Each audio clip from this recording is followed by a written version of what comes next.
Hey people, this is Jake, bringing another Percy Jackson YouTube video. Now today we are going to do a book tag. And it is none other than the Percy Jackson and the Heroes of Olympus book tag.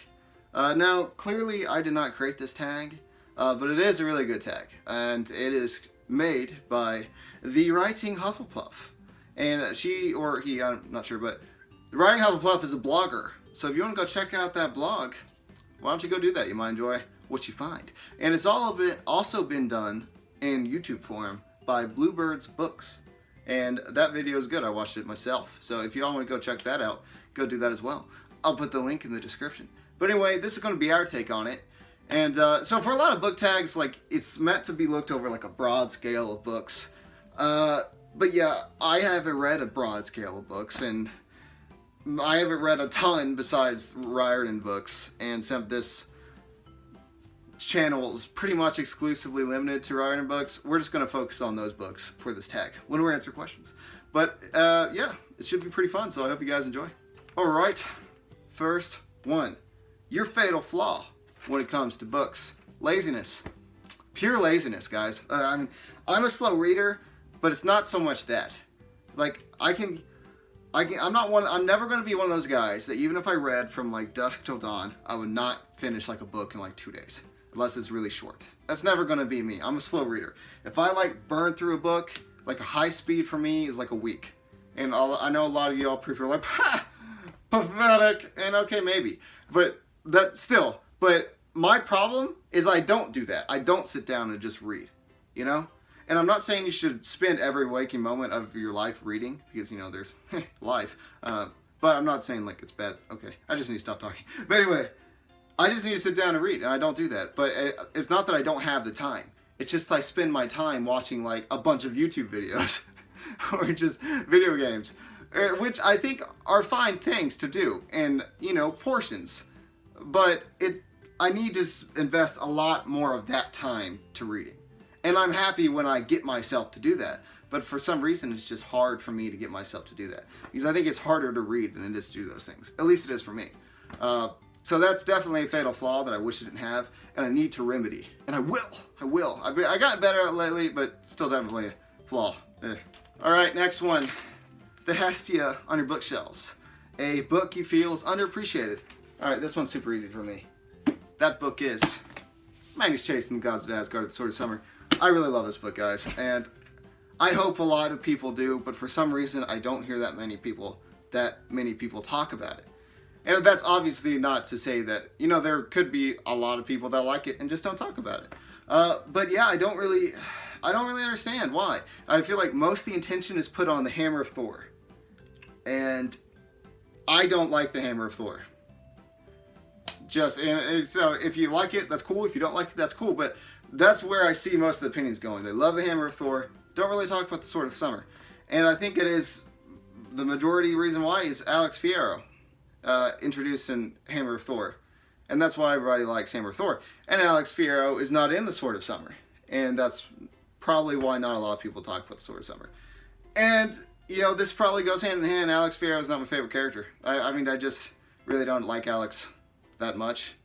Obviously, if you like Alex, cool. If you don't, cool. But for me, that's probably why I like Sword of Summer way more than I like Hammer of Thor. I just like the, you know, the Sword of Summer. We just got Magnus, Sam, Blitz, and Hearth, and we just got this fresh introduction to a Norse world that I think Rick does really, really, really well. And you know, Magnus Chase series as a whole, I'm a fan of for the most part. But definitely the Sword of Summer is my favorite on this. I just think it's got a really good storyline, really good characters, really good introduction to a really fresh world, and just all around, it just plot, twists, turns, character development, it has everything. And I think, you know, the other two books do too, but I think this one does even more so. And I hope I'm wrong, but I just don't feel like a lot of people feel the same way. But I could be wrong, I hope I'm wrong. But yeah, definitely the Sword of Summer for that one. Okay, this next one. Oh no! Hades is wearing his boo cap. A book that scared you. I don't really think I've been scared by a book, okay? Not to say I don't get scared by a lot of things. I try to avoid fear for the most part. But a book that scared me, I'm having a really hard time of thinking of thinking of one.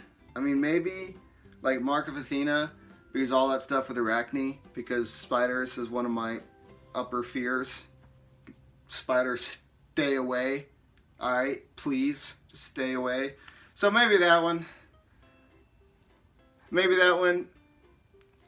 Yeah, probably that one. But it really didn't scare me. But Arachne as a whole is just like freaking scary. Like, I don't know how Annabeth walks in there and like stays composed. I mean, I'd be going cray cray. But that's, you know, why Annabeth is a hero and I'm not. But yeah, probably if I had to choose anything, probably be that one. Alright, next one. To the Zeus Cave. Your favorite spot to read. It definitely would not be the Zeus Cave. Screw that place. What even is in the Zeus Cave? I don't want to know. Yeah, scratch that question. I don't want to know. Honestly, anywhere that is quiet enough. I can read in the airport, read in the car, read on the curb. I don't care. As long as it's quiet enough.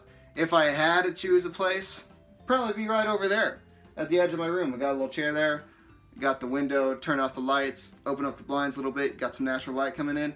Good zen. So it'd probably be that area. But like I said, as long as it's quiet enough, anywhere is a good place to read. Hey sis. Hey. Oh. I have a YouTube channel, in case you didn't know. You have a YouTube channel? Yeah. Yeah. Alright, next question. Where were we? Oh yes, okay. A book you'd fall into Tartarus to get your hands on. The Last Olympian. Simple. Moving on. Rick Riordan is the Sass Master. Sassiest book you've ever read. That is too hard to answer out of the series. Like, I don't know, I just like in the Heroes of Olympus, you can just see like Percy gradually just getting so fed up to the point he doesn't give a shit about anything anymore. It is like, because of, you know, you see those memes, like Percy Jackson Olympians, it's like, oh guys, don't say the gods' names, you don't want to draw their attention. And then in the second series, like Percy's blasting water at Hera in his dreams. Like Percy's like, I'm fed up with you jokers, you know, just screw you guys. So I mean, but the sassiest, I can't choose. I mean, I hate to be that dude's like, oh, I can't choose. So I'll try to make a choice here. Okay, what do we got? What do we got? Magnus and Percy are good rivals on sass. And then you got Leo coming in there too. Okay, never mind. I can't choose. I can't. I'm sorry. I'll take one pass on this. This is my one pass. I'll answer everything else. Next question. Who can absolutely not die? If you guys know me at all, you know what I'm going to say. Me. I'm just kidding. Percy. Percy cannot die. Okay? And I'll tell you what, I don't think he's going to. Let me knock on some wood here. Because I've said it before. Rick Riordan, he's a bold man. He's a troll. But he's also smart. And he knows what's going to happen. If he's got any sense at all, he knows what's going to happen if Percy dies. He knows. We're coming for him. And I say that truly. I know I joke around a lot. You guys might think I'm joking now. But trust me, I'm not. Next question. One event that has to happen. One event that has to happen. Percy and Annabeth marrying. I'm a simple man. Okay? I'm a simple man and I'm a Percybeth shipper. Not too hard to figure out. Let's see them married. How about it, Rick? At least don't kill them. I mean, I understand if you don't write them getting married, but at least don't kill them so I can imagine it happening. Fave minor character? Okay, this is kind of ironic, but probably Grover. And I say it's ironic because in my last video, I was asked if I would rather say Grover or Tyson, and I said Tyson. I don't know. My gut said Tyson. It still does. But I can still have Grover as my favorite. I don't know. There's a lot of good minor characters, but just Grover, you know, the throwback, right? I mean, come on, guys. Can anyone argue that the best trio was Percy, Annabeth, and Grover? Yes, you can, but I don't think you would be right. But we all have our opinions. But dude, going back to the day, that is my jam right there. Grover, Percy, Annabeth. The trio of dreams. Of my dreams. Of a lot of people's dreams. Such a good dude. He annoys some people. Doesn't annoy me. I find him pretty hilarious. His tin can eating habits. His terrible panpipe playing. His kind of crazy obsession over nature. Okay, now environmentalists are going to get mad at me for calling it crazy.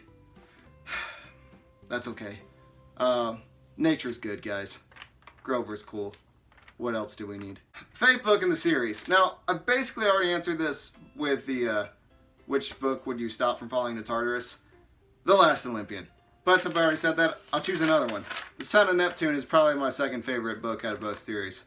Really huge fan of that book. The Percy comeback. Can we ask for more? Yes, we can, but should we? No. Alright, fave and least fave gods is the next part. Now, I've said my fave before. It's Poseidon.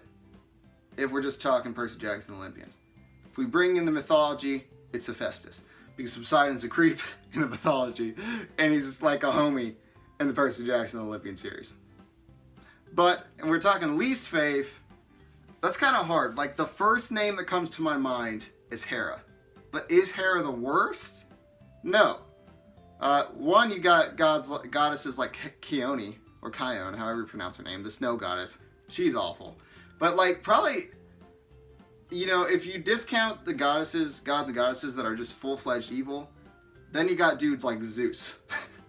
He's like, you really, like, Zeus is probably the worst. One, because he's the king, you know, and he has that responsibility, and he's just awful, you know, and he tricks Hera into, I mean, he tricked her, she still chose to, but he did trick her into marrying him. So a lot of Hera's obnoxiousness is probably a direct result from Zeus being crappy. That doesn't forgive her for being obnoxious. Like, she's still obnoxious, she still makes all those terrible choices. But Zeus is probably the worst. So, you're the worst, Zeus. Strike me with lightning. You won't? Let's wait. Hey, you didn't strike me with lightning. Okay, your godly parent. If I had to choose, I would choose Poseidon. But, you know, I can't breathe underwater. So, there might be some trouble with that.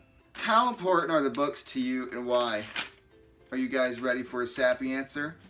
Let's do it. Well, the books are just such a part of who I am. You know, like, I can't even remember who I was before I read them. You know, you take away the books, and what do you have? You just have a shell. A shell of a man that was never realized without Percy Jackson. Okay, so I know I kind of made it a joke, but that's basically true. A message to Uncle Rick.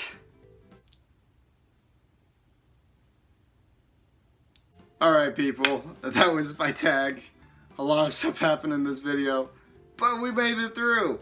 Thank you guys for watching, if you watched. I enjoyed making it. I hope you guys enjoyed watching. It was a good tag. Definitely shout outs to the Writing Hufflepuff.